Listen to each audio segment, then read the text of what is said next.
Ladies and gentlemen, live from the Lucas Oil Studios and riding on a dope set of General Tires, Speed Freaks, Kenny Sargent, Crash Gladys, Richie, Cole, and Cody.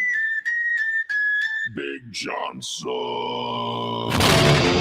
This isn't a show, it's a takeover, no rules, no limits, just speed, smoke, and straight talk, strapping Freak Nation! This is Speed Freak and Horsepower Humpday!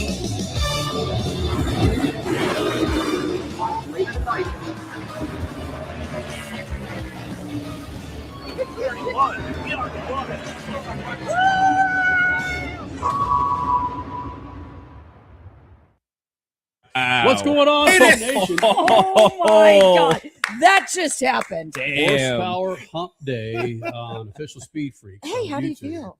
How's your breath? Feel fantastic. Yeah, you're not out of breath for running into your seat at the very literally last second before That's the how camera I roll, went on. man. Okay. Mr. Guy got to be Kenny's on a time. diva. I'm on time. It's like the bet that I had with our daughter last night. Said in bed by 9:45, and it was like 10, 9, 8, 7. Bam! She pops in with like 3 or 4 seconds left. She made $5, but then she gets up 3 or 4 times later, and she doesn't get to bed till like 10:30. I said, "Babe, part of the deal is to keep you in freaking bed." So yeah, man. When you do a show like this, you got to keep piecing things together. Plus the fact that I kind of stunk from a good old workout prior to this. I had to go up there and do what do you girls call that? T's and C's. I don't know if I can say it. Can I say that? No, there's something a hillbilly. It's the what is it? pee, tits, and armpits. Oh, there you go. Yeah. I didn't. Well, it's kind of how. That's a camping shower. Yeah. And it's What do you my guys- grandma taught that to me, actually. Yeah. She goes, the uzi, tits, and armpits. I thought you were talking about the workout. I was Hey, like, Cody's a what veteran is at this. What do you call it, Cody? You call it hillbilly shower? Hillbilly? What do you call it? I would just reference it as a shit shower shave. But Okay, well, I didn't shave. I just kind of. Okay, anyway, I just didn't want to completely. It's stink when you out this. really have, you just take a couple of makeup wipes, or we do. You don't take makeup wipes. You take those like dude wipes. Dude wipes. And you just wipe all the important parts. Where did Yep. you sweat? And then get the privates, and then good to go. The Italians call Were it a you- body wash. were you rocking the Body poopsicle wash. dude wipes?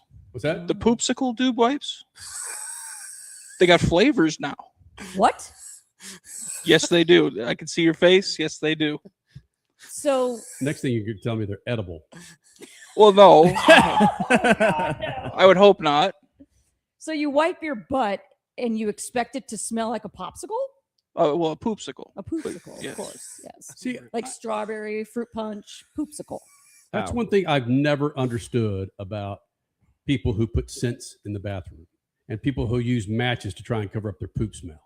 because just magnifies the freaking poop smell. It just puts it's like covers putting it up. pieces of bread on a sandwich. It just makes it bigger and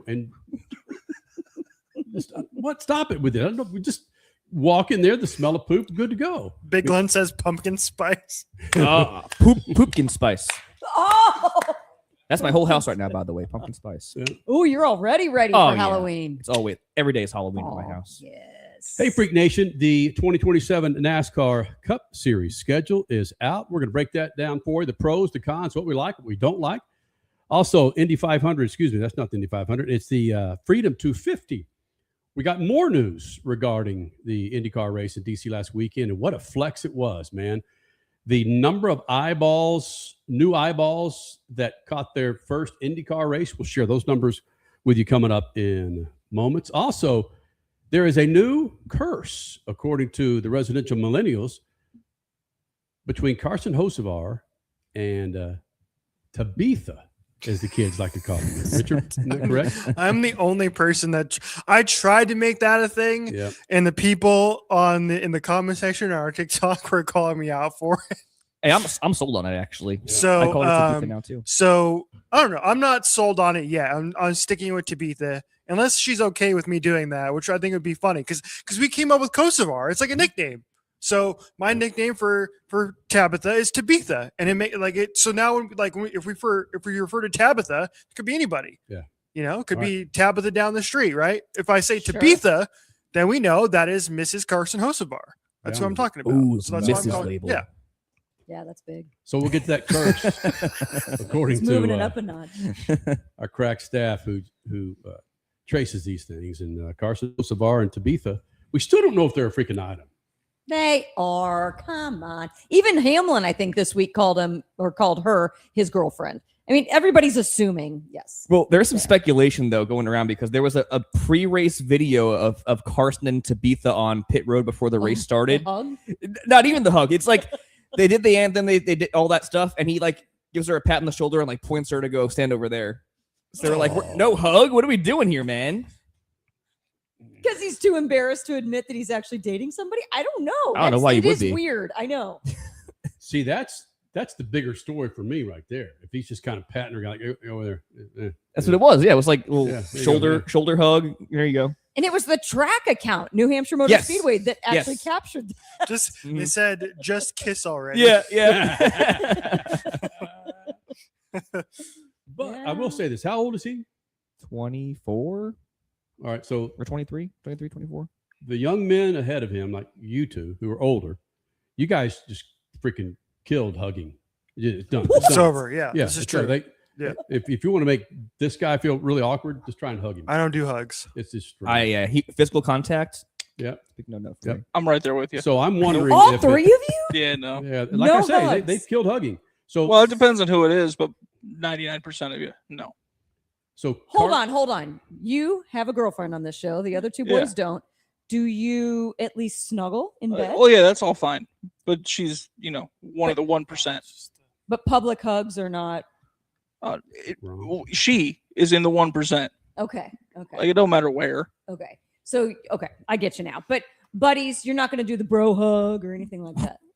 You won't come Fist in bump. with Again, there's like a 1%. There's a handful of people that fit this category. Are you on camera right now? Because our monitor went out. You're just Yeah, talking. You're I not on am. Are you? I'm in the bottom. Nice. Yeah. Oh, there you are. He's Why won't you? Why won't popsicles. you? When you come in our house and try and bro hug you, why won't you? What's the I problem? don't know. It's just awkward. It's just weird. Why is it weird? I have no idea how to Exactly. explain why You're it's not weird. One of his 1%ers. So Well, I mean, you two would actually kind of fall into that 1%. But, like, there's just the people. like the mailman delivers your freaking vapes and you don't go, hey, what's up, bro? Well, I don't vape, but yeah, the mailman would definitely not get a hug. No, I don't even want to talk to the mailman. Right. Oh, My yeah. mailman's kind of an asshole. So All right. Gone postal. So the whole reason I brought this up was, does Carson Hocevar even know how to hug a person of the opposite sex? Does he know how to come in, lean with the right shoulder, kind of open up the left? Do you go full fledged? Do you touch about 80? What do you do? Do you lean in? What? That's a You good think he point. knows? It's a good point. 'Cause I feel like you go back to like the 80s and stuff. You go from hugging, it's like a normal thing. Now it's hugging to humping in 2026. This new gen's just like all in. Back in the day, we would go full hug. Exactly. Whole body parts, other than like your knees, would touch. And now you do that lean in, weird, awkward chest hug. It's like, I think some of the perverts out there are the ones that help they get rid of ruined that. it. They Like, ruined it. I'm feeling those. Oh. Right? Maybe. So there you go, Freak Nation. Thank you. Good night, Dallas. A hug breakdown. 2027 NASCAR Cup Series schedule is finally out. They've been piecemealing it together for the last few weeks, and we got it for you right now. Go ahead and drop that visual out there for us there, Cody Big Ass Johnson. There you go. I wish our freaking monitor was working right now so I can see what the hell's going on, but it's not working. I can fix it. Let me see if I can fix it. Keep this up, Cody, so I can go see if I can fix the monitor. Okay. And Richie's out. All right. And he's on So, the Freak camera. Nation, again, the full 2027 schedule is out for the NASCAR Cup Series and, of course, for the newly minted FedEx Freight Truck Truck Series. Series, right? Yes. So NFFTS. Right? NFEFTS. Oh, include the E. Okay.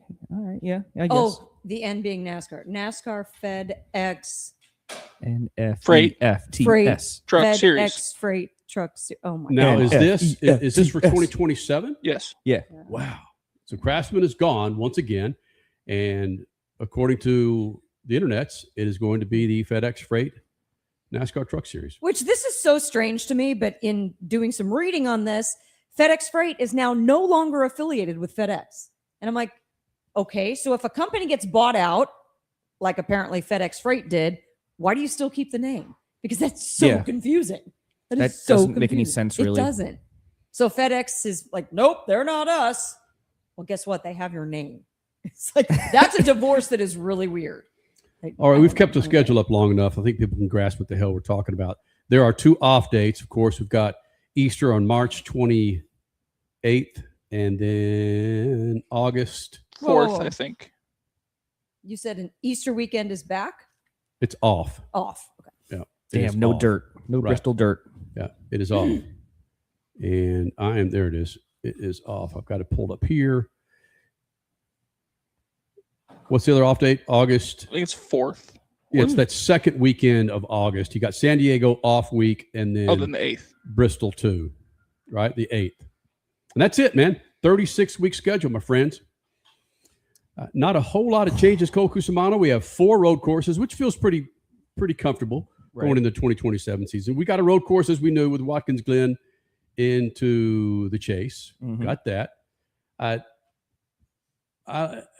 Bristol, I think Bristol is back in the right spot with the August race. Really? Yeah. Again, that's a sweat hog fest anyway. Now, Bristol's reasoning to change months was to get it done and dusted before college begins. Yep. Oh, And come on. Yeah. Well, last year, I will say, I was in Bristol last year, and I will say every TV, 90% of the TVs in the media center were on the Tennessee game. And so that was a little tough. And there was a portion of emptiness in the Bristol Media Center too, knowing that probably the Knoxville media was more focused on the game than they were, which is a bummer. That's surprising. Yeah. But to me, or was it late July? Right? But No, it was August was when the Bristol night race. Usually the third legend Saturday was. of August. Yeah. Yeah, So 1978 to 2019. It was ran in August. Yeah. Just, Oh, wow. It just Okay. feels right. 78 to No. 19. Okay. Because it's a night race. Yes. It feels right. Yes. And Yeah. actually the temps, you could get some cool conditions because you're in the mountains. Yeah, it was a decent weekend. Absolutely. And items that we already knew, but for those out there watching, listening, some of these things you may not have known. Some of the biggest changes, of course, the class returns to Daytona.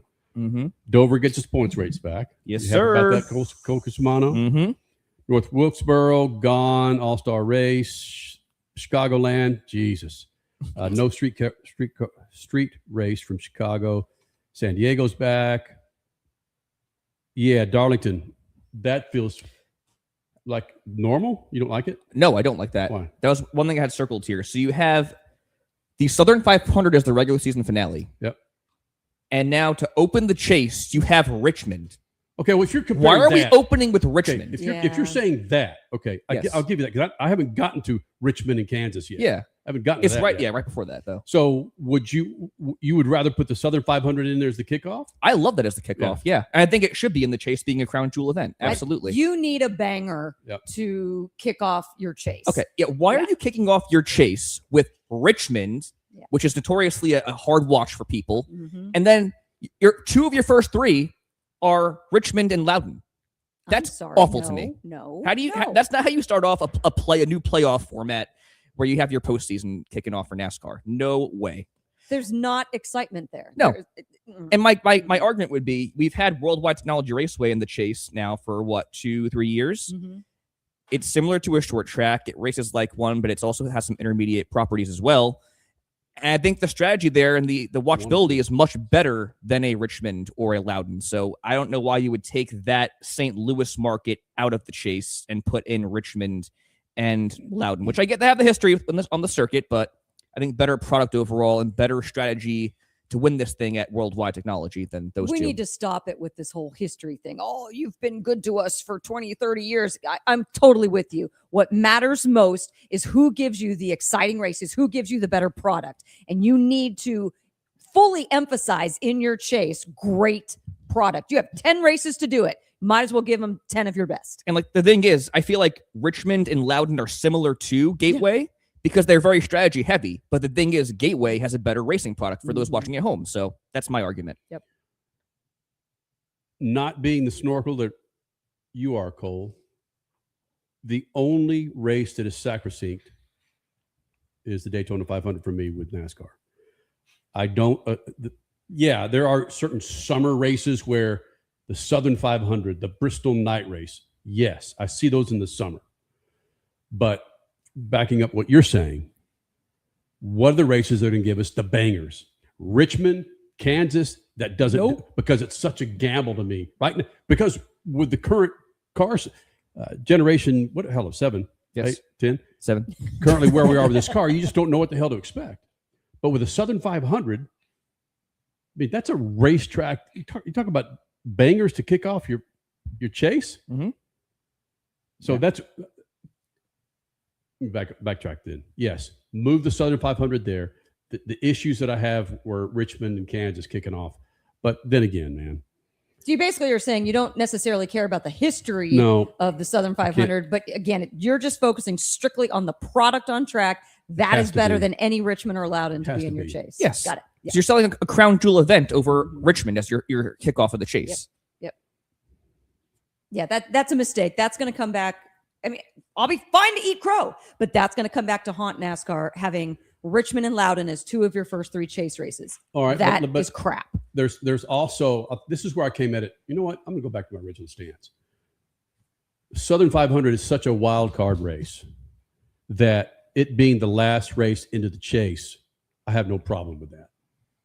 Fair. Kind of like a Daytona. Right. It's what we go into next kind of pisses me off. The Richmond and Kansas. Yeah. That's what it is. You go from, man, what are we getting? 25 cents a banger show? You go from the Southern 500, the banger, and then what once was a hell of a race with Richmond. Sorry. Could be New Hampshire, my man. Yeah, Oof. no. The Kansas slander, though, is unnecessary, in my opinion. They put on really good races with this car, 1.5 miles. Until the last couple, though. The last couple have been kind of Yes, snooze. they've been kind of forgettable, but the racing's been solid. Agree, disagree. You guys can jump in when you want to. I've got notes here that I took. Where is Yeah. Daytona, the second Daytona?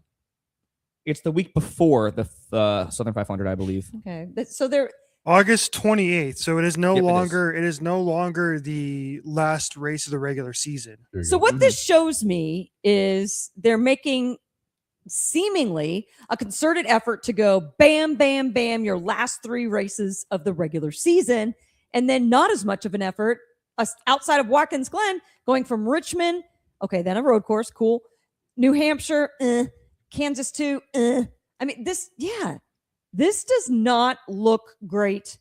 Again, my opinion, this does not look great for the first half of a chase. These are all these tracks have been the same in the chase for the last 10 races of the season, like Martinsville, Talladega, Phoenix, Charlotte, Las Vegas. Most of these tracks have been in the final 10 races for as long as I can remember over the last decade or so. So I don't understand why people are so pissed off about this. Like, granted, is there an ideal last 10 races for me? Yes, of course. A variety, a better variety. Yes, but like weather plays a factor, et cetera, right? And so like I would have more road courses in the chase. Sure, I would go to some of your more interesting tracks, right? I would put a marquee event in there. Like, right, I would need something like, I wish like something like a San Diego would be in there. Like a marquee event in your chase format would be awesome. To me, that's the one thing that's missing from here. Other than that, it's fine. Like I'm just freaking happy that we get the Glen in the chase next year, man. That's my one standout. Like that's the one thing that was missing this year. Like if you want to be a champion, you got to do well on road courses, man. You got to do well on road courses. So I'm glad that's back in there. Other than that, it's like it's fine. I'm curious to see. I'm glad Homestead is back as the finale too. I think that's going to be a great show this year and next year as well. They're putting a lot of effort into remaking that track this year and into next year. So yeah. October 10th, October 3rd, October 10th, October 17th. You go mile and a half, AKA cookie cutter. Really? And that's after you already start the chase with something very lackluster. This does nothing for me. This entire chase in 2027 does nothing for me. The order of it and the back-to-backs I have zero excitement for this. I'm sorry. I'm just being honest. Bring it up one more time as we discuss. Go ahead, Cole. There's one more thing I would add to this too. I do not like having Martinsville as the semifinal race. That's a little odd. Because the racing on the short tracks, especially Martinsville, has been awful with this car. You have a world-class venue in Phoenix that should be the second to last race like it has been in years past prior to this, I guess, current format, basically.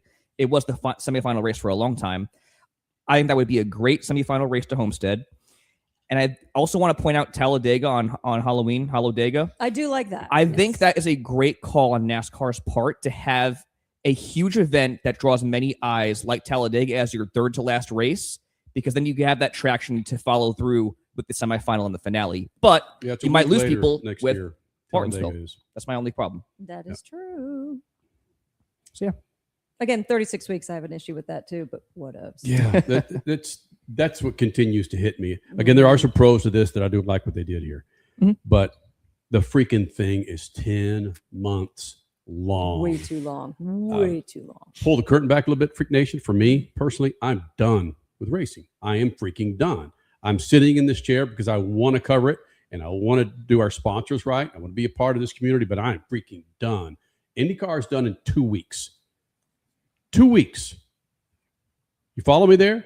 NASCAR is going to drag on until freaking November, and then they're back at it in February for 36 freaking weeks, 2 weekends off, and that's me. These drivers aren't going to come out and say, "Yeah, we did." Well, they have in the past, Kyle Larson though. will, and Dale Jr. did in the past. He did in the 2000s. He said our schedule's way too long. I would love it if he said it again.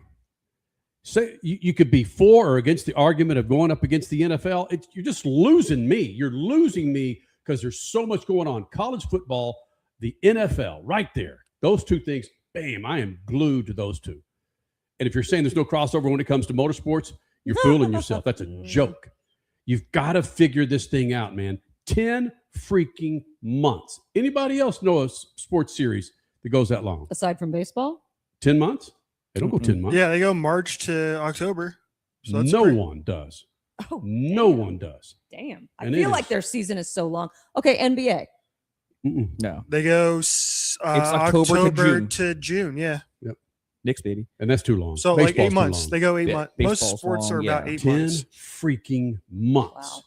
And trying to fill airtime for 10 freaking months with some of these tracks and the lackluster performance of that race car. And then go back to that chase in which you have October 3rd, October 17th, October 20-something, whatever, in cookie cutter.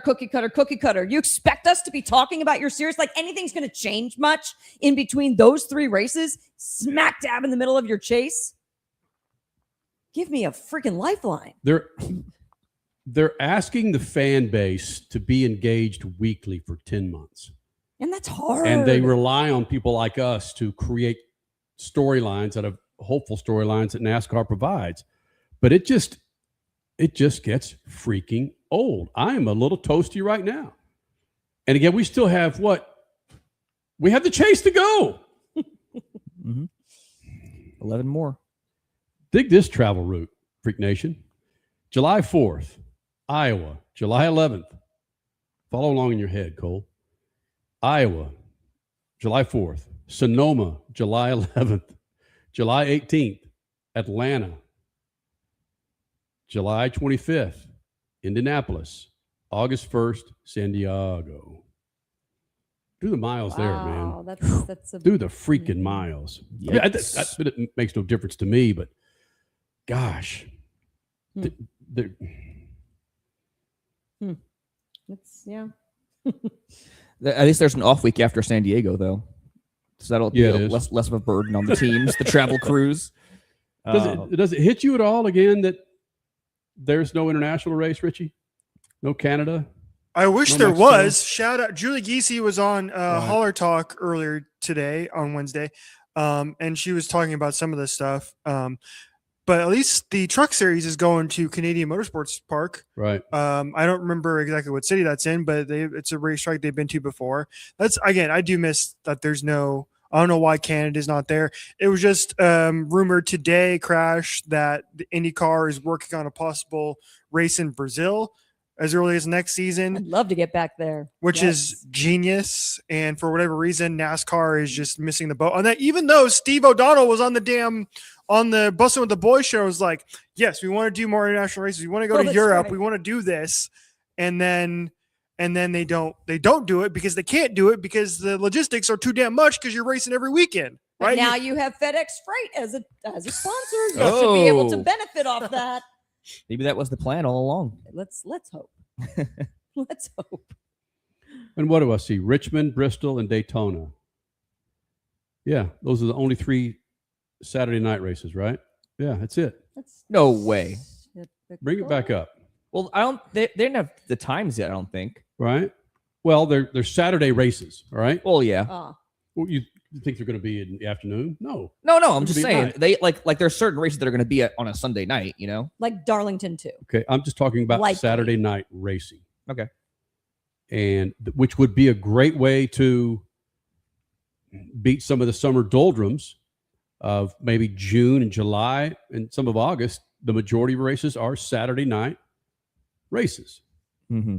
You're not going to go. You're not going to go against anything but Saturday night baseball and the Ocho. But The there's Ocho. there's a difference with summer. Motorsports historically has not drawn well on Saturday nights, period. In the summertime, people are on vacation. They're not watching TV in their hotel rooms. They're out on lakes or on mountains with friends. They're doing summer activities. They're not, especially in an evening, they're not watching their TV. Or you could also look at another angle of it is if people are diehard race fans, they're at their local dirt track on a Saturday night. They're not watching a NASCAR race on a Saturday night. Saturday nights are extremely difficult TV-wise in the motorsports world. Here's a great question for you, Freak Nation. And I forgot that I inserted this here. If you look at the schedule, and we've heard the rhetoric this year about getting back to our roots, and hell yeah. NASCAR listens to its core fans, but it had listened so closely that it stopped chasing new ones. Oh. It sounds like the whole discussion that we're having, it's listening to the old fans, right? I will actually, I will say something that Julie brought up a lot. Julie Giese, who is now in charge, more or less, I forget her actual title, but essentially over the course of this year, she has transitioned away from being the president of the Chicago Street Initiative into being more in charge of the schedule. And she talks about that transition, how much she had to learn. But one of the things she brought up a lot in her conversation on Holler Talk, and you could probably count. It would take me 2 hands to count how many times she brought up. She's like, "Yeah, I grew up a race fan. I am a race fan. I like going to races and watching oval races." And I feel like that was a big part of it, where it's like she wanted to make sure that, like, listen, I hear you guys. I'm a race fan too. When I'm making this schedule, I want to keep that in mind. And she made a massive. That was one of the key takeaways for me from this conversation was how often she brought that up. And I appreciate that, because I think Brad Keselowski mentioned it to you guys when he went to Daytona or something, or talking about the lack of road courses on the schedule. Ovals are NASCAR's identity. It's their makeup. It's their brand. So more of that is perfectly fine for me, and I'm sure a majority of the fan base. So kudos to Julie Geezy on that. Cool. And real quick, Kenny, Iowa to Sonoma to Echo Park to Indianapolis to Coronado Island, 6,970 miles. Tight. Yeah, 103 hours driving. Freak road trip. Whoa. That's not including the trip back to North Carolina. Oh, of course. That's half the miles that you should put on your car during a full year of driving. What is it now? 10 to 12,000 or 10 to 15,000? They say. Average? Is that what it is? Yeah. 10? No, I remember when it was 12 to 15. Is it now 10 to 12,000 miles? Holy crap. Who does 10,000 miles a year? I know COVID brought a lot of us in-house, but 10,000 miles a year seems changed. low. Cole takes a lot of road trips, so he's probably like 25,000 miles per year. I probably should track that, honestly. Yeah. Through next year. Yeah, I take a lot of road trips. Hey, That's for Cole, sure. what do you give? What grade do you give this 2027 schedule? Give it a B. We're talking about Give it a B A's and plus. B's. It's a Okay. B plus. All right. Like I was nitpicking there mainly, but it's not bad at all. Cody? Whatever. Awesome. Awesome. So What that letter is that? So that sounds like a C. Sure, a C is probably It accurate. sounds like it's a passing grade, but I would like to see a Yeah. dirt track on this. Oh. So, Ooh. you know, Telling you, man, Bristol Dirt Easter weekend. Bring Yep. it back. or put dirt on North Wilkesboro. That too. Oh, now we're talking. Good crazy talk, man. That's crazy talk. Hey. A little uphill, downhill action. It would be awesome. Don't get. Anyway, I'm doing my best to be kind here, folks. You're wearing a dirt shirt. Richie, what about you? It's a C for me. It would have been a higher grade if we would have seen the return up to the streets of Chicago. Unfortunately, according to Julie Geesey, they just ran out of time. They really, really wanted to make this happen, but they couldn't get an agreement in place in time for this schedule release by around this time. So they're passing for this year, and we'll see if it comes back in 2028. So it's a C. This is fine. It's nothing spectacular. It's the same as like the NFL schedule release every year, and the NFL tries to make it a big deal. And they're like, "Oh, this is a big thing. We got the NFL schedule." Bullshit. We already know who you're freaking playing every year. So Right. it's a C. We don't need to break down the schedule. We've been doing this for half an hour, man. It's like we already know all the freaking tracks. So it's a C. Crasher? C minus. Ooh. Number one, because Ooh, that's not a passing grade. If you get a C minus, I think it's still you might have to redo. We might have to go back, do some summer school. Well, okay, then if you're going to go back and do summer school, you need to go back to a couple of years ago and take 2 weeks off. Every driver loved that. You need more time off in the schedule, and you need to get away from 10 months. You need to end the schedule in October. I don't like this going into November. And NHRA, I'm saying that to you too. This just exhaustion in the motorsports world. We do not need 10 months. So that's my biggest takeaway. And then secondly, I've always been not a fan of any track having a second date. So I'm a little bummed at that. And this chase to me is lackluster. The 2027 chase, very lackluster. I don't see a lot of drama coming from it. We shall see. Maybe I'll eat crow. We'll see. I'll give the regular season a B, but the chase a B minus to a C. Why? I think, do all of us agree? I'm with you on that. We could have Atlanta go 5 straight weeks. I mean, yeah. Basically. Why is Atlanta Yeah. not in the chase? Yeah. Yeah, it's a good point. Take freaking New that's a Hampshire really out of good there. point. Yeah. Yes. That boring POS, Mhm. and put Atlanta in there as part of the chase. That would spice it up. Oh, yeah. man. For Yes. sure. 100%. For sure. Right? 100%. Yep. So what does that average out to? I said what? C minus for the chase and a B for the. So does that equal You're a out C. It's like a C plus, 77%. like a B minus? It's like a C minus, 77%. Yeah. C, yeah. It's a C. passing grade. All right. Well, there you go, Freak Nation. Wow, no A's there. Nope. Nope. I understand, man. It's tough. I love me some Julie Giese, man. She is fan-freaking-tastic. And her spearheading this, I can only imagine what she had to go through to finally line this freaking thing up, man. There are so many issues that we don't see when they're trying to line this freaking thing up. So, One All right. positive to mention, all 3 series have an off week on the same week. Oh, So trucks are off on the same weekend as Cup is. that's Same nice. with O'Reilly. Well, that's kind of rare. It's not actually. much, but it is a Very positive. rare. Yeah, for sure. hey, just got word. Well, I actually saw this on Twitter that for the Freedom 250, more fantastic news, Freak Nation. And if you are a programmer of any kind, you understand the significance of this. Back up just a second. The Freedom 250 was this past Sunday in DC. Kyle Kirkwood, your winner, and IndyCar. Thank you. And overall, 3 million and some change viewers, which was the highest rated IndyCar race since 1995. The Michigan Marlboro 500 in Michigan. Cole Cusimano wasn't even alive. BC before Cole. Mhm. And that was a huge flex for That was a big flex. Fox Sports and IndyCar. This in from an analyst that works with Fox. According to Nielsen, 44% of the audience for this weekend's race from Washington had not watched any IndyCar this year prior to Sunday. Including the 500. I'm reading the tweet verbatim. Great vehicle for Wow. introducing potential new fans to IndyCar. What was the exact number Wow. in millions for viewers in that? 3.28. 3.28. Okay. So I was going to say, I went to look at NASCAR's highest viewed races this year. You got the 500 at 7.4. Right. Atlanta 1 at 4.4. And then Coda at 3.9. Nice. So I guess those 3 topped the Freedom 250 numbers, but still, that's monumental for IndyCar, honestly. Recent IndyCar for sure. Mhm. Yeah. So, Yeah. good stuff.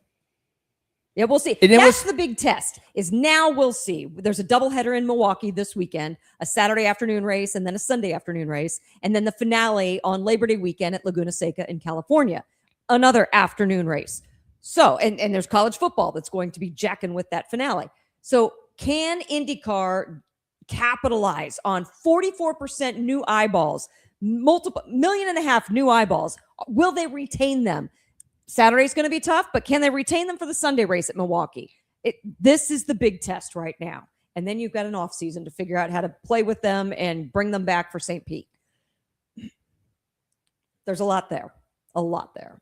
One more thing to add, actually, to compare the Freedom 250 to the San Diego Naval Base race, that did not even crack 2.3 million viewers. So it way outperformed That's shocking. the Naval Base race. But in a similar contrast, though, same thing as far as demographic, women watchers, first-time watchers for NASCAR. Oh, okay. So that was positive, but still, you're talking like not even half of what that Freedom 250 Yeah, got. that was on the, but that was On on Prime. That was on Amazon. On Prime. Yeah. But still, Oh. pretty insane. Okay. And I will remember a whole hell of a lot more about that San Diego race than I did about the Freedom 250 of what transpired on the track. Yes. Yes. 150%. Yes. Yes. For sure. Your first and second place drivers taking each other out. What? Mhm. Where Corey Heim got his first win. Yep. Part- No, part- absolutely. Yeah. Not ready for Cup. not the rookie of the year. Mm-mm. Oh. No. And one more item, so let's backtrack. One more item about San Diego is they also announced what Cole Cusimano for 2028. yes. So in 2028, they will be moving to a different naval base. They Why said, are you adjusting your watch right now? I don't know. I just like to fidget. Okay. Yeah, they're moving to another naval base in 2028, per Bob Pockris of Fox Sports. So when you're talking about a naval base, you're talking about somewhere on an ocean. So we don't know. It'd be anywhere. Time out. Yeah. Time out. Is it naval base for sure? Does it have to be naval base? Is it I'd- any- I'd have to pull up Is Bob's it? Is tweet, it? I but- was under the understanding that it was a military installation because Is that what it is? is a collaboration with the Department of Defense, and the Department of Defense oversees every single, even the Space Force. So could we see a NASCAR race on the freaking moon? Come on, on, baby. So NASCAR race on the moon. Make it happen. NASCAR 2037 to the moon. Let's go. Come on. hashtag Come on. base race to space race, baby. I like that. Yes. Sponsored by the Space Force. Let's go. But yes, So, okay, it's anything? it could take place on an Air Force base, Okay. naval base, an Army base. It could take place anywhere. Yeah. Oh, that's awesome. Yeah. Even better. Oh. That gives you more options, obviously. The two that because Julie Giese was asked about this and she was very vague, obviously. But the thing that she was asked specifically about maybe in Denver, which is yes. home to the Air Force, I believe, is what we figured out. And then also Nate Ryan brought up specifically and was not denied both the Denver, Colorado area and the Pacific Northwest area as possibilities for this to move to. That would be say amazing. this. I don't want it in the interior. That's what was part of the sell for San Diego was the backdrop of the ocean, Right. and the ships. Mhm. That's just something you don't see ever at a race. You see fake freaking 100-foot yachts with Formula One. Yeah. But- and Dan Towers in St. Pete. I think it's a mistake if you move it inward. You've got to keep it. First of all, you got to keep it on the West Coast, and two, Oh, the Northwest would be freaking deal. And you run it in the summer, just like they do with San Diego. Mhm. Your chances of rain are next to nothing. But if you start jacking with that, so I just think, yes, you've got to keep it with a backdrop that's just bitching like a naval base. Not freaking Virginia, though. West Coast. there's enough in Mhm. Virginia. No disrespect to Virginia, but there's enough. You've got, oh my gosh, all around that area, whether it's Yeah. Martinsville or Dover, excuse me, or Richmond, that area is saturated. Yeah, you're right. Don't go there. Even any of the bases in Carolinas. No, There you go. I'm with you now. All right. Needs to be on the West Coast. So there you go, Freak Nation. You're up to speed now with your NASCAR Cup Series schedule for 2027. And I could go a little further on it, but there's one thing I forgot, but I don't want to touch it. We're done. We're done with that freaking schedule. All right. The bigger question is the jinx on for Carson Hocevar? And our residential millennials seem to think there's something going on between Carson Hocevar and Tabitha that not when it comes to relationships, but an issue of a very heavy influencer in social media coming in Carson Hocevar's life and ruining his championship. Just and we have destroying facts it. to back it up. We Facts do. to back it up, right? Mm-hmm. Is that right? The numbers are pretty damning here. All right. Cole, you want to take the lead on this one, my friend? Yeah, Or is so- is this Richard C's? Oh, I made the graphic. Okay, I'll do, go ahead, I'll buddy. do it. All right. So Carson Hocevar, obviously been one of the most talked about names in the Cup Series this year. Was off to a phenomenal start in his Cup campaign this year. Prior to Tabitha, he had the one win at Talladega, 8 top 10s, and a 13.7 average, sitting as high as 5th in the standings. After Tabitha, this is, when they debuted their romance at the Sport Gala or whatever you want to call it. 5 starts, sample size, only 1 top 10, and at nearly 8 position differential at 21.8 average finish in those 5 starts. I mean, So the numbers there are pretty Come on. damning. And if I'm a betting man, and I am, I don't think that Carson Hocevar has ever seen Rocky, because if he had, he would have heard Mickey say, "Women weaken legs." And there's your evidence right there, right? good job. We're all looking. Right? Come on, I'm a big Rocky guy here. We're all looking around like, did that just happen? I mean, Cole's Look at got that. voices. eight spots differential right there. That's 20, almost 20 Wild. second place average finish in 5 starts. And Tabitha was there at New what Hampshire. did you say? Tabitha? Tabitha. Nope. Tabitha? Yes. Okay. Tabitha was there at New Hampshire. Very famous video going around the internets of New Hampshire Motor Speedway putting out a video of her and Carson afterwards. And New Hampshire Motor Speedway, whoever their social media admin is, apparently big time into, I don't know what their ship name is. Do we have a ship name for them yet? Mm. Do we? No idea. Cabs? Swatoshavar. Oh. Cabs? I don't know. Switch. Carson, tabs. I don't know. Cabs? Actually, that actually works pretty well. Well done. I like that. Cabs works. I'm going to call him Cabs. Okay. But hold on real quick before we move on. What was your name again? Swatoshavar. Too long. Doesn't work. Way too But long. it sounds good. It's funny, but it's too long. Okay, so yeah, cabs they got posted on Maine by the New Hampshire Motor Speedway account, and it was after the race, and Tabitha was there, and they go and New Hampshire Motor Speedway says just kiss already, but instead it's just a picture, it's just a video like we said earlier of them hugging instead. And it's an awkward hug. You know what? You guys could kiss my ass. You know what he's got?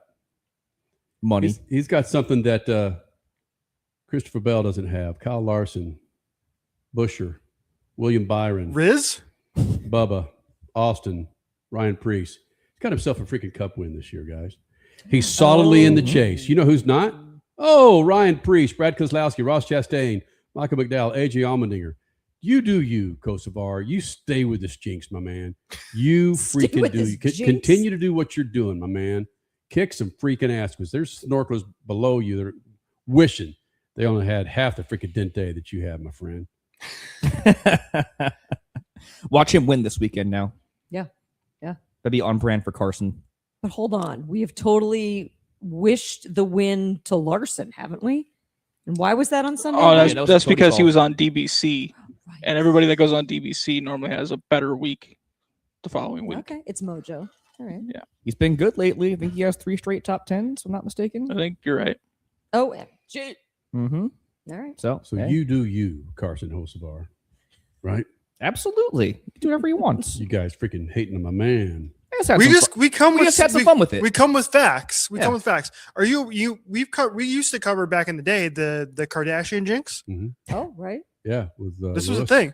Yeah, like Devin Booker was dating what's her face for a long time. The guy with the Cavaliers for a while was dating one of them for a while. Remember that? It would just they would just go downhill fast. Yeah, and then now Lewis Hamilton is allegedly dating Kim Kardashian, and he's like third in the Formula One points. So maybe the Kardashian curse is over, and he has a race win this year. He hadn't won in over a year. She's passed the baton to Tabitha. So the Kardashian curse is over, and now it is officially the Tabitha curse. Oh boy.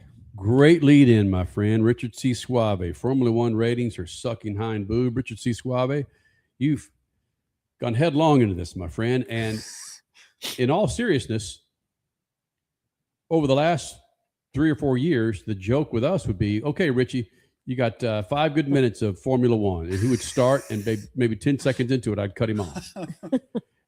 Richard C. was a fiend for Formula One, and there hasn't been any of that this year. And it's not just Richard C., it's many folks that have evidently fallen off that Formula One bandwagon, so much so that we just don't even talk about it in side conversation. It's not even, there's not even a little bit of breakthrough into the motorsports ether this year in terms of storylines. And for whatever reason, that is completely fallen off the map. And I made this joke, I guess it was a joke, or yesterday. And look, Formula One drivers are some of the most popular athletes in the entire world. And I said yesterday on Twitter, I said, if Kimi Antonelli walked around, would you recognize him? Because I feel like most Formula One drivers, at least half the grid, they'd walk in, you'd probably be able to recognize them because they're very recognizable faces, right? Max Verstappen walks in this room. You know exactly who he is, right? Fernando Alonso walks in. You know who that is, right? Charles Leclerc walks in with his dog. You know exactly who he is, right? But Kimi Antonelli Lando Norris too. Who walks in, you could probably be able to recognize him. But Kimi Antonelli walks into a room. He's 20 now, I think, 19, and he walks in a room. You wouldn't be able to recognize him. He just looked like a child, and he is your Formula One points leader this year. And I think that's part of the problem is for whatever reason, there just is no controversy.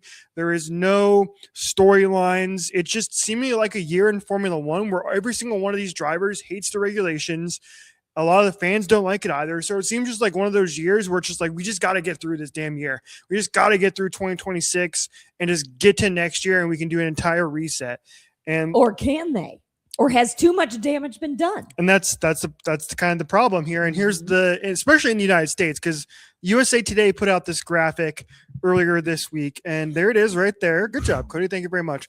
And these are the ratings according to a research and analytics firm called Samba. And they have these numbers in which I'll get into their how they got to this in just a minute because it's part of the story here. But according to Samba, these are the ratings across the first half of the schedule here. And just look at those. Minus 68%, minus 60%, minus 25%. Australia, China, Japan, a little bit different because according to the theory seems to believe that a lot of people maybe signed up for free trials those first few weeks of the season. And so that's why there was still some, year over year, not a lot of change. Also, those races were overnight in the United States, so their ratings weren't really high to begin with. And then you go to Miami and Monaco. Those two races previously aired on network television here in the United States. Those are both ABC races you remember last year. So they could stand to fall a lot farther. Yeah. So, but this made massive waves across social media this week, and it's the biggest story in Formula One that I've seen. Going back to my analysis, which is there's just no storylines this year. It's a problem when Formula One, which has really entered the popular culture over the last 3 or 4 years, hasn't this year. And the only way it's entered the culture and making waves is because nobody's watching your races anymore. That's not good, That's man. not a good. Yeah. That's not good. Like the fact that I brought this up pre-show and I bring this up again, IndyCar's genius decision to be steadfast in their negotiations with Fox Sports about putting every single one of their races on Fox Network television is paying off tremendously. They've stuck to it. Everybody knows now where you go to watch your IndyCar races, and it's paying off. The ratings are way up this year. And even outside of the Freedom 250, the ratings are way up. And what does Formula One do instead when they are finding traction in the United States? They completely, like we talked about earlier, like you go to where your fans are and you go to where it's going to be easiest for them to find your racing or your products. And in Formula One's case, they took the money and ran. They took the highest bidder in Apple TV, and it has gone really haywire for them this year, and that was TV ratings. I can't help but think that they got way up and out over their skis and thought, oh, look at this. We've been trending nothing but up for about 4 years, thanks to Drive to Survive, thanks to COVID, and people being not forced. I mean, we wanted to watch Drive to Survive, but it gave you insight into these personalities. Then all of a sudden COVID breaks and racing gets back to normal, and the racing was good then for Formula One, and people were sold. And it just went up. And F1, whether they just didn't realize every bit of the backstory as to why their ratings were going up or not, they did, like Richie said, took the money and run. But I think a lot of it has to do with their ego too. We'll be fine. We'll translate all these people to Apple. No, you won't. No, you won't. People are done. Like Kenny said, he's done with these long seasons. People are also done with having to buy 3, 4, 5 different apps for their phone and for their TV. We're done with that. Something's got to happen, not just in sports, but in general viewing patterns everywhere. And that's essentially the double whammy that happened. Yeah, real quick, 2 more quick little nuggets to add to this to make sure we're doing our journalistic due diligence here and providing the full picture. So those numbers, according to USA Today here, were compiled from Samba, which said it gathers viewership data from its proprietary automatic content recognition technology from tens of millions of opted-in smart TVs resolved to nationally representative panels. Samba's ACR is integrated at the cheapest level across 24 top smart TVs. Now, I, for example, don't watch on my smart TV. I use my Roku to watch races, and I don't even watch on Apple TV. I watch on the F1 TV app. So keep that in mind. Okay. Now, what does Formula One have to say to this? Now, Awful Announcing, executive or whoever their editor is, put out a tweet. It was like, oops, got an angry email from Formula One about this. Yeah. Formula One blasted the mainstream media that covers their sports. Here's what they had to say. Stefano Domenicali said in a statement provided USA Today, with viewership up year over year, season today in total hours watched up 13%. He says that, but there's nothing to back that up. No, zero. None. Perfect example of that. So just because you say it. If they were succeeding, Apple would be putting out a freaking press release every week. Valid. Talking about how look at us. Look at us. How many people are watching and tuning us and watching us. Like they did that with Ted Lasso, right? New season of Ted Lasso's out. And what was the press release out? Episode 1, season 4 of Ted Lasso is the highest, most watched rated premiere in the history of Apple TV. So hello, we know you can monitor your ratings. We know you can monitor your viewership. But you're not hearing that whatsoever from Formula One and Apple TV this year. So again, this is like, if you're IndyCar, take advantage of this, man, because you were getting shit kicked by Formula One. You were becoming a footnote. And it's the same with NASCAR too. NASCAR was getting shit kicked. I even said on this show last year that at some point Formula One is going to overtake NASCAR in TV ratings. And that's no longer the case. So if you're IndyCar and NASCAR, you need to take advantage of this. And IndyCar is doing the exact right thing right now. And they're taking full advantage of this. And so to the point where a year or two from now, instead of having some dipshit from Washington, D.C. call your racing Formula One, they're going to know it's IndyCar. Right. I know Graham Rahal got pissed about that online this week because he called out whoever it was and called it, the Formula One race. And what? No, it's here's another thing that makes that tidbit even more interesting is that was either a senator or a congressman from Wisconsin. You have 3 IndyCar races in your state. Oh, wow. You have 2 in Milwaukee and 1 at Road America, Elkhart Lake. 3 IndyCar races in your state, yet you still call that IndyCar race in DC a Formula One race. Idiot. Which only backs up what I've said for the 26 years is you have to continue to remind people what, when, where, why, and how. Mm-hmm. It may sound redundant to us, and you learned it in radio where you had to plant your call letters in people's heads because at one time, Cole Cusimano, people were selected to listen to radio stations, and they had to carry a journal with them and log on this journal when they would listen to a radio station, at what time. I had to write it down. That's how ratings used to be? Radio ratings? Hell yeah. Yeah. So journal me. Richie Cole, we talk about the digital age and the millennial this. It still comes down to bottom line, what Richie said, familiarity and going every Sunday afternoon, Saturday night to Fox to watch IndyCar. It's just familiarity breeds what we're seeing with the increased numbers for Fox. Formula One goes behind a paywall when we could flip it on anytime on ESPN, ESPN2, or ABC. Mm-hmm. It's arrogant. And that really surprised me with Liberty. We were ranting and raving about Liberty coming on board and what's going to do well. Thinking so outside the box, which you could kind of think of with Apple TV is it's outside the box, but it's not. You could do more free stuff in that realm, and you're not. You're forcing people to pay, and people are done with that. But Richie, I believe it was either prior to this year or prior to the year before where I was actually thinking about us doing a separate Formula One show. Yeah. You kidding me? Mm-hmm. I'd more likely do a freaking separate IndyCar show twice a week than I would even think about doing a Formula One show. At least this season. Yeah. Last season was a different story. Yeah. I thought last season was great drama, but going down to the final race of the year between Max and Lando and Max chasing him down. But yeah, this year there's just no riz to this season, which is insane. And like I said, I think they'll figure it out. So much so that Max Verstappen, who was talking about retiring, he's so pissed off at the current regulations. He was like, "Oh, I'm done with this shit. I can't do this anymore." His race engineer is leaving to go to McLaren starting next year. He signed up for more. He's coming back for another 4 years until 2030. So what a tease! Money. Okay. Money. I don't want to go too much longer than top of the hour, but I've got some topics here. What you guys are going to be looking for this weekend at Daytona, and I think this hits most of them. The bottom feeding topics are, of course, it's Daytona. Are the manufacturers going to align like we've seen in the past where, hey, buddy, how you going, Toyota Tom? No, here comes I love you. Are they going to? That's not one of the highlight topics for me when it comes to Daytona. No. Here are some of the highlights for me. We know it's the chase cutoff, all right? Our man SVG holds that 16th spot.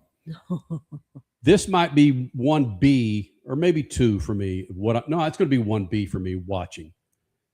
Between SVG, Keselowski, and Ryan Preece vying for that 16th spot. Okay. We talked about the rules package. Does that excite you at all, watching this new rules package for Super Speedway at Daytona? It definitely does. I'm going to go into the specifics here. Not that it's really going to matter for folks listening at home. There you go. The spoiler's been shortened on the rear from 7 inches to 4 inches. Horsepower has been reduced from 510 to 645. And the 465. I'm sorry, 465. I can't read. And it features a wide splitter stuffer, new spoiler braces, and a redesigned spoiler deflection device. Now, what's important to note here is that single car speeds will be 2 to 3 miles per hour faster, which does not sound like a lot. But the biggest complaint with this drafting track package has been that you're not able to make those passes for the lead and form those single car runs to make those passes. The thought here is that it's going to race much more like Atlanta. That was the goal that they had in mind for when making this package, was to form those runs for the lead and eliminate fuel saving as well. So I'm excited to see how it works out. We're not going to get this on display until the race itself because there's no practice. So it's going to be a bit of a bigger wild card, I would say.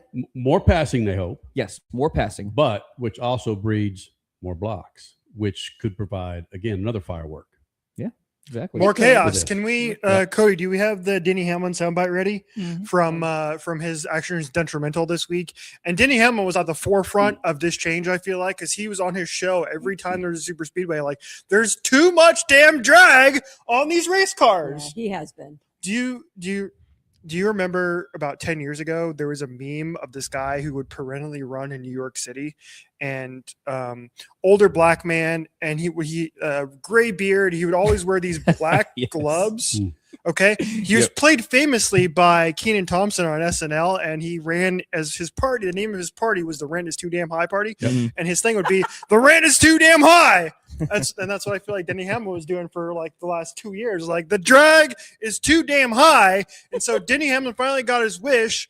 And here's Denny Hamlin from Actions Detrimental this week explaining the kind of chaos he expects to happen on Saturday night.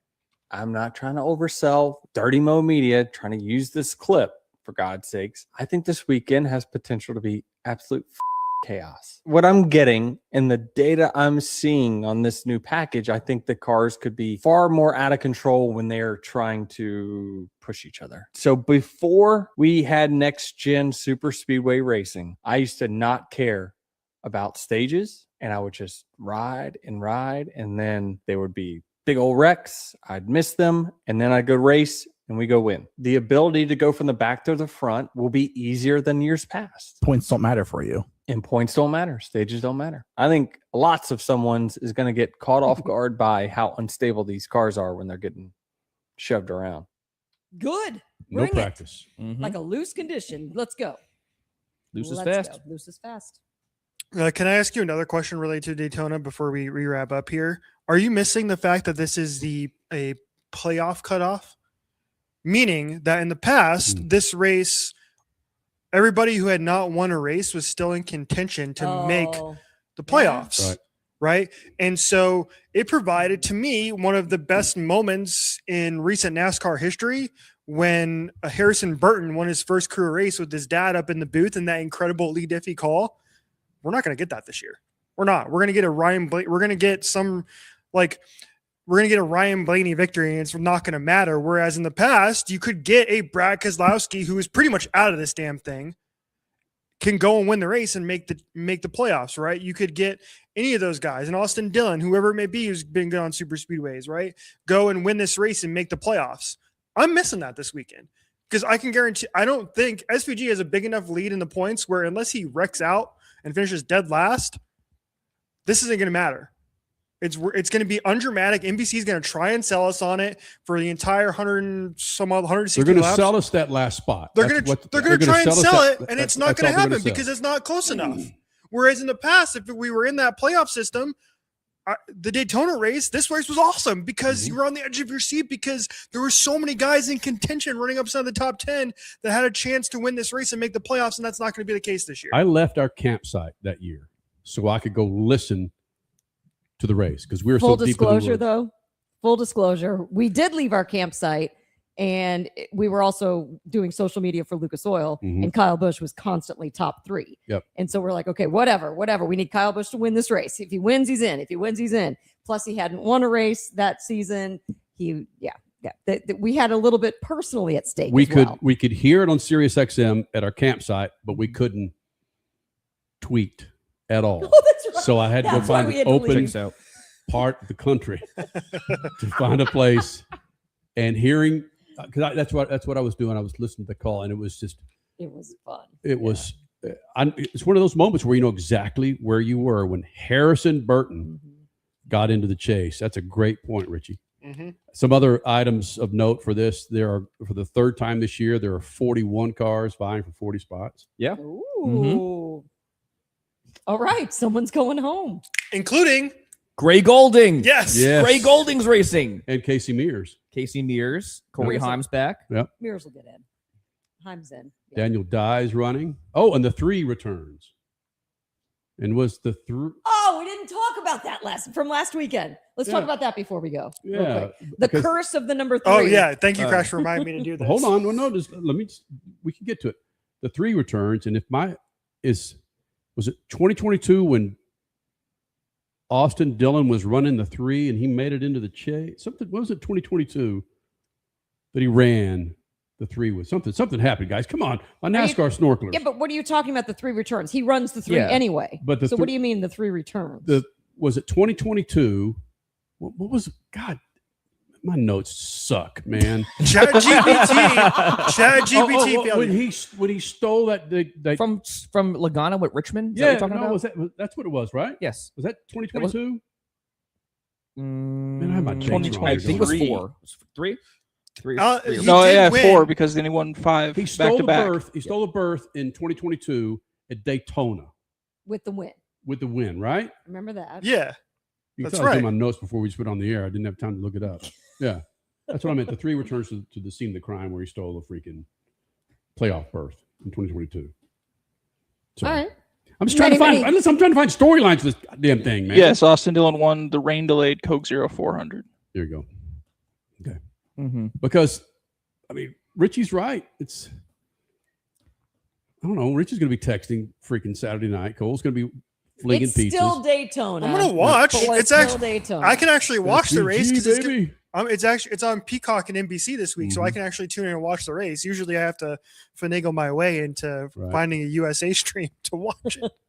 Like, I get what you're talking about, and I fully acknowledge that. There's not going to be as much on the line with only one spot open, and SVG is pretty much locked in unless he wrecks out and finishes dead last. But, like, I am not a fan of that at all, that prior format. You're telling me Harrison Burton wins that race. He's like 30th in the standings, and he makes the chase, and or the playoffs. He's out the first round. It's a waste. It's a complete waste. So what? That happens again this year with that same format, and you have somebody like Brad Keselowski. Connor Zilic win the race, who has like 10 DNFs. Undeserving. Alex Bowman, 30th in the standings, wins the race, makes the chase. No. NASCAR did a good job eliminating that and having 16 drivers that deserve to be in this postseason. I'm telling you, in this man. format. I'm curious how this chase is gonna go, but I've said this before, man. I miss the freaking cutoff races, dude. Those were so cool. I do miss cutoffs. Yeah. And so it's just like cool. I can just tune in the final 2 races now. I don't have to watch. I don't have to. And it's like the But playoffs. how do you sell that? Yeah, How do you sell that for a 2-hour radio TV show? because it's like a game 7. Every Kansas. every cutoff race you had to tune in and watch because anything could happen. A guy could advance, etc., etc. Now it's like, all right, cool. We're just going to count points now, so I don't have to tune in until a champion is possibly going to be decided in the final 3 races. But anyway, that's a whole other conversation. It's past 3:00. We could probably wrap up now. Well, no, we got to get back to the 3s. Yeah, Oh, we got to the talk about this. This is great. Okay. The 3 is at 3. We meant to talk about this on Sunday night because it was a lot of fun, and it's a little talk about a curse. We were talking about the to beat the curse earlier. It's the curse of the number 3, and it may rear its ugly head again this weekend. Right. Scott McLaughlin's going to be back in Milwaukee, right? Yep. So can he overcome the curse of the 3 car this weekend? Can Austin Dillon overcome the curse of the 3 car this weekend? Tune in and find out. Maybe last weekend was a one-off, but okay. So there was a lot of racing this weekend, right? We had Formula One was racing in where Dutch Grand Prix. they were in Zandvoort. they were in Netherlands. Thank you. The final Dutch Grand Prix because they're leaving. Okay, so we had that. We had IMSA at VIR this weekend. We had IndyCar, of course, in DC, and then NASCAR was at Richmond and New Hampshire. New Hampshire. Jesus Christ, I can't even think of the. Okay, anyway, bad days across the board for the 3 car all around. Okay, so lap 1 at Zandvoort, Max Verstappen's final home race. Oopsies. He comes around. It's kind of a damp track at this point in time, I believe. So, because it had rained earlier in the day, he comes around, almost completes lap one, gets a little bit of the curbing that I think is still a little wet, loses the car, crashes. He's out. Lap one. All right. Moving on a little bit later in the day at VIR in the IMSA race. Alexander Sims is driving the number 3 Corvette in the GT. Here we go. Oh, and this is going to be, boom, Bam. Well, yeah, that's That's a good looking car, though. bit of a leap. Yeah, it is. He crashes out. He's fine. And that was towards the beginning, right? That was the opening lap of the race, I believe, as well. If I'm mistaken, or at least very early on. So he's fine. He walked away from that crash, luckily. Like gnarly, but he's okay. Next on the list, go to DC in one of the dumbest freaking moves I've ever seen in my life. Scott McLaughlin, you're smarter than this, dude. You're one of the best racers on the planet. And he tries to win the race, taking on Kyle Kirkwood. And what does he do, Cody? Okay, we've got Kirkwood in the lead. We've got the lighter blue as McLaughlin. Okay. Oh! On a restart. See ya. And like he said, he was going for it. This could be a one and done. You don't know if this race is ever coming back. You want to win it. Oops. Crasher, as a driver, not as a fan or someone that if you could have Indy 500's baby, you would. But as a driver, do you think this is more insulting, that move, or what he did at the Indy I 500 knew exactly what you on were his gonna warm-up say. laps? No, that would be the Indy 500 warm-up lap. Warm-up lap versus going for the lead. At least when you're going for the lead, you're putting your balls out there. But that was Warm-up lap, just kind of Did he warming up the forget where the tires. brake was? It's such an obvious No. stumble. It's just this was a tight track, and he ran out of room, and he misjudged Damn. the turn, and he even admitted that. We're putting the camera and the microphone in his face for all the wrong freaking reasons. I wish we were doing it for I a know. freaking race I win. know. All right, what else you got, Richie? All right, and then finally, we don't have video of Austin Dillon crashing out or anything. He didn't quite crash out, but he had a bad race. He finished multiple laps down in the 3 car at New Hampshire. So it was a rough day. There you go. There's the recap from Sunday. Number 3. You do not want to be driving the number 3 anywhere in motorsports. So good luck, Austin Dillon and Scott McLaughlin, as you try to end the curse of the number 3 car this weekend. And Dylan they both very well could. Sure. Yeah. Could be one of our Beat the Freaks picks. Oh. Cole Cusimano. Yeah, I don't know about that. Not for me. Are we going to do Beat the Freaks live? Yeah. Yes, let's do it. Okay, let's do it. I got to straighten up, y'all. So Daytona. Mm-hmm. Ooh, I've Time got for to me to pick. kick y'all's ass one more time in my pink ass shirt. I've got to pick. Yes. All right. Are we rolling over there, Skipjack? Oh yeah. And Richie, do me a favor, back off the mic when you give me your picks. So I have to Oh, am I too loud? Over you go. I get passionate. Okay, I have a loud speaking voice. We've Freak noticed. Nation, NASCAR lands at Daytona. It's the cutoff, baby. We want your 3 picks to win the race. If we pick you, you take home a set of General Tires. Crasher. Give me Bubba Wallace, Brad Keselowski, and Austin Hill. Cole. I'm going Brad Keselowski, Bubba Wallace, and Austin Cindric. Suave. I'm taking Blaney. I'm taking Christopher Bell, and I am taking the 77 Tabitha car in Carson Hocevar. Thank you. I'm going all Austins, Freak Nation. Do the math. Austin Dillon, Austin Cindric, and Austin Hill. Why am I looking at that camera and not that camera? What the hell is that? And redo. Here we go. And I'm Sorry. taking all the Austins. Austin Hill, Austin Dillon, and Austin Cindric. We want your 3 picks. Be sure to hashtag Beat the Freaks of Speed Freaks GT. Kick our ass. See ya.